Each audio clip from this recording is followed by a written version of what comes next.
you for bringing it up. Good, thank you. Yeah. Okay, Sandra's not here, is she? No. Margaret, please.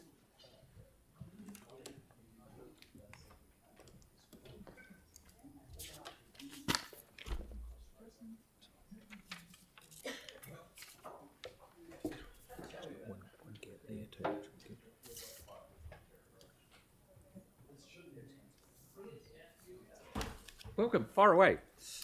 Thank you. In my written submission, I mentioned that the Secretary-General of the UN had recently reminded us that we have 2 years in which to change our way of life and prevent runaway climate change. From my reading, I would say this is an optimistic time frame. Every indicator I've heard or read about shows that climate change is advancing more rapidly than anticipated. And we're told that once certain tipping points are reached, the results will be catastrophic. In the past few years, we as a country have experienced droughts, fires, and several atmospheric river rain events, which have caused loss of life and massive damage to roads, bridges, and buildings.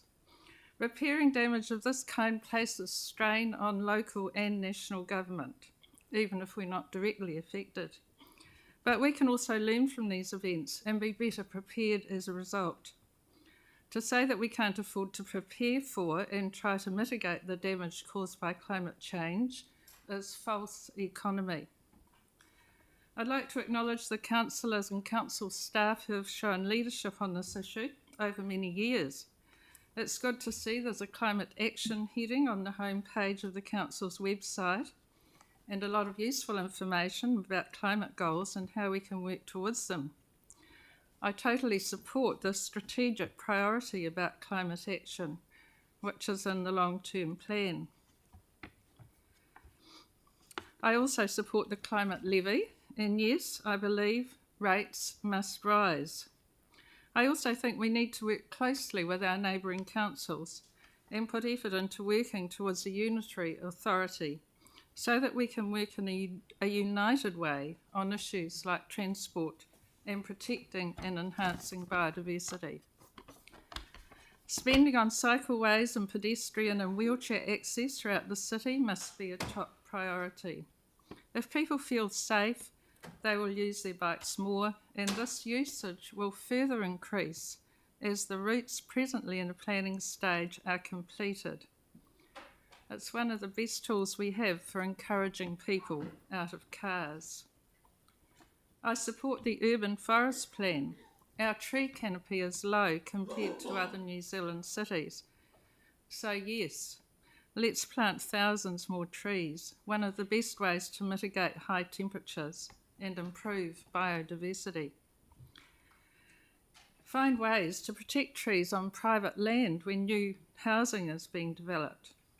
And when it comes to the question of selling red zone priorities, I said no, plant them in trees instead.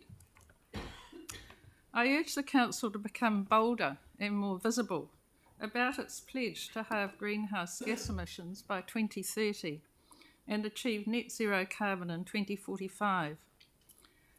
How about some large electronic hoardings on the sides of the council building with some very simple and clear messaging? For example, the level of our carbon emissions when the goal was set, and then show how we're tracking towards the goals. Are we going down or up? Another message could be about the tree canopy, the percentage it is now, and how we're tracking in terms of increasing or decreasing it. Another message could be about the health of our waterways and open spaces. Is biodiversity tracking up or down? Our green spaces need to be protected and enhanced.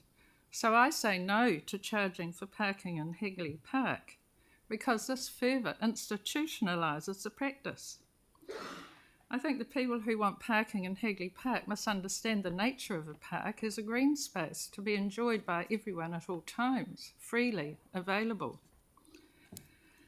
There's a recurring call for more parking in Hagley Park, which must be resisted. As temperatures rise and housing in the city becomes more intense, our trees and parks, the green lungs of the city, need to be enlarged and loved, not chipped away at. It's not all doom and gloom. As many other people have pointed out, a people-friendly city with no air pollution, with lots of trees and parks, and where most people get around by walking, biking or busing, will also make us all a healthier city. Thank you. Thank you very much. Celeste put a hand up way early, so far away, mate. It's just a quick one around, thank you for the submission. Just a quick one around the Botanic Gardens. Would you prefer to see like no charging, or would you be open to something like a time limit in terms of like setting kind of a cap on how long people can park there for? So No, say- I don't think that's the point. The point is that parks are parks, they're not car parks. and I think the purpose And you would know, be- each car park sets a precedent for more car parks. I opposed the car parks when they first went under Hickey Park years ago. Thank you. Okay, thank you. Thank you very much, Margaret, for your submission. It's brilliant. Well done. Okay, Kerry, please.